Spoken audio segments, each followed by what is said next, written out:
இது வந்து பார்த்திங்கன்னா நம்ம வந்து jackfruit baby jackfruit biryani வந்து எப்படி பண்ணுறதுன்னு பார்க்கலாம். இது வந்து சூப்பராக இருக்கும்.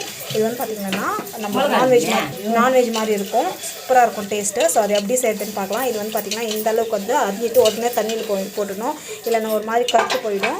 ஸோ நெக்ஸ்ட் வந்து பார்த்திங்கன்னா ஆனியன், டமாட்டா, பச்சை மிளகா, புதினா, கொத்தமல்லி வந்து கட் பண்ணி வச்சுருக்கோம். ஸோ இங்கே வந்து பார்த்திங்கன்னா இஞ்சி பூண்டு பேஸ்ட்டு. ஸோ இது எப்படி பண்ணுறது ப்ராசஸ் வந்து பார்க்கலாம். சூப்பராக இருக்கும் டேஸ்ட்டு. ஹலோ ஃப்ரெண்ட்ஸ், இப்போ வந்து பார்த்திங்கன்னா நம்ம வந்து குக்கருக்கு வந்து பிரியாணி வந்து ரெடி பண்ண போகிறோம். ஸோ நான் வந்து பார்த்திங்கன்னா ஆயில் கொஞ்சமாக போட்டிருக்கேன். ஆயில் போட்டு நல்லா வந்து காஞ்சி பிறகு ஸோ நம்ம வந்து பார்த்திங்கன்னாக்கா பிரியாணி மசாலாஸு ஸ்பைசஸ் உங்களுக்கு என்னென்ன இருக்கோ ஸ்பைசஸ் அது வந்து ஆட் பண்ணிக்கோங்க. நான் வந்து பார்த்திங்கன்னா பட்டை, லவங்கம், ஸோ அதெல்லாம் வந்து பார்த்திங்கன்னா ஸோ இதை பிரியாணி மசாலாவை வந்து ஆட் பண்ணிட்டோம். நல்லா வந்து வதங்கிட்டோம். வாசம் வந்து சூப்பராக வந்து பார்த்திங்கன்னா பச்சை மிளகாய் வந்து ஆட் பண்ணுங்கள். நெக்ஸ்ட் வந்து பார்த்திங்கன்னா ஆனியன் வந்து ஆட் பண்ணோம். இது வந்து பார்த்திங்கன்னா நல்லா வந்து வதக்கிக்கலாம்.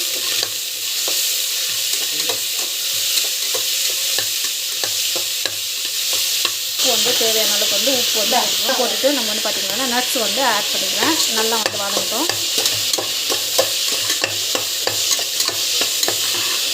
ஸோ இப்போ வந்து பார்த்திங்கன்னா கொத்தமல்லி, புதினா ரெண்டுத்தையும் வந்து ஆட் பண்ணுறேன். இது வந்து பார்த்திங்கன்னா இப்போ போட்டோம் நல்லா வதங்கிட்டோம். ஸோ தட் குழந்தைங்க வந்து எடுத்து போட மாட்டாங்க. ஸோ தட் நான் வந்து பார்த்திங்கன்னா இது வந்து இதை ஆட் பண்ணுறேன். நல்லா வதங்கிட்டோம். பார்த்திங்கன்னா இஞ்சி பூண்டு பேஸ்ட் வந்து ஆட் பண்ணலாம். இஞ்சி பூண்டு பேஸ்ட் ஆட் பண்ணிவிட்டு நல்லா வந்து வதக்கி எடுத்துக்கோங்க. ஸோ டேஸ்ட் வந்து சூப்பராக இருக்கும். ஸோ இஞ்சி பூண்டு பேஸ்ட் வந்து பார்த்திங்கன்னா மேக்ஸிமம் வந்து ஃப்ரெஷ்ஷாக வந்து அரைச்சி ஆட் பண்ணும்போது டேஸ்ட் வந்து நல்லாயிருக்கும். ஸோ இது வந்து பார்த்திங்கன்னா டமாட்டோ வந்து ஆட் பண்ணலாம். ஆட் பண்ணிவிட்டு கொஞ்ச நேரம் வந்து ஜஸ்ட் வந்து மிக்ஸ் பண்ணி விடுங்க. ஆல்ரெடி பச்சை மிளகாய் போட்டுருக்கோம். பார்த்திங்கன்னா நல்லா வந்து வதங்கணும். மேக்ஸிமம் வந்து நல்லா வதங்கிட்டோம். ஒரு மிக்ஸ்டு கிரேவி மாதிரி ஆகணும். அப்போ தான் வந்து பார்த்திங்கன்னா நல்லாயிருக்கும். இப்போ வந்து பார்த்திங்கன்னா ரிமைனிங் புதினா, கொத்தமல்லி வந்து ஆட் பண்ணிடுறேன். இது வந்து பார்த்திங்கன்னா இது ஆட் பண்ணுறதுனால அந்த புதினா கொத்தமல்லியோட ஸ்மெல் வந்து நல்லாயிருக்கும். வந்து பார்த்திங்கன்னா நல்லா வந்து பார்த்திங்கன்னா காய் வந்து இதில் ஆட் பண்ணிடலாம். இது நல்லா வந்து பாயில் ஆகணும். அப்போ தான் வந்து பார்த்திங்கன்னா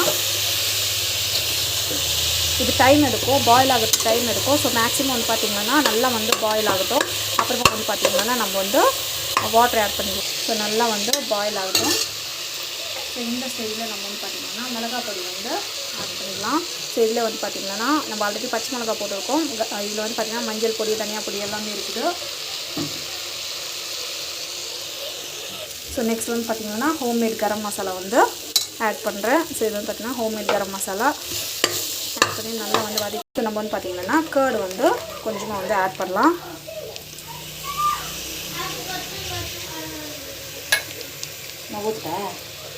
கேர்டு வந்து ஊற்றிக்கலாம். ஸோ டேஸ்ட் வந்து நல்லாயிருக்கும், சாஃப்டாக நல்லாயிருக்கும் ஆக்சுவலி. ஸோ தட் நம்ம வந்து பார்த்திங்கன்னா கீ வந்து கொஞ்சமாக வந்து ஆட் பண்ணுறோம். ஸோ தட் ஸோ கீ வந்து ஆட் பண்ணலாம். ஸோ தட் ஸோ இது வந்து பார்த்திங்கன்னா கொஞ்ச நாள் வந்து வேகட்டும். ஸோ இது வந்து பார்த்திங்கன்னா பேஸ் மசாலா வந்து நம்மளுக்கு வந்து பார்த்திங்கன்னா பர்ஃபெக்டாக வந்து ரெடி ஆகிடுச்சு. ஸோ கொஞ்ச நேரம் வந்து நல்லா வதங்கட்டும்.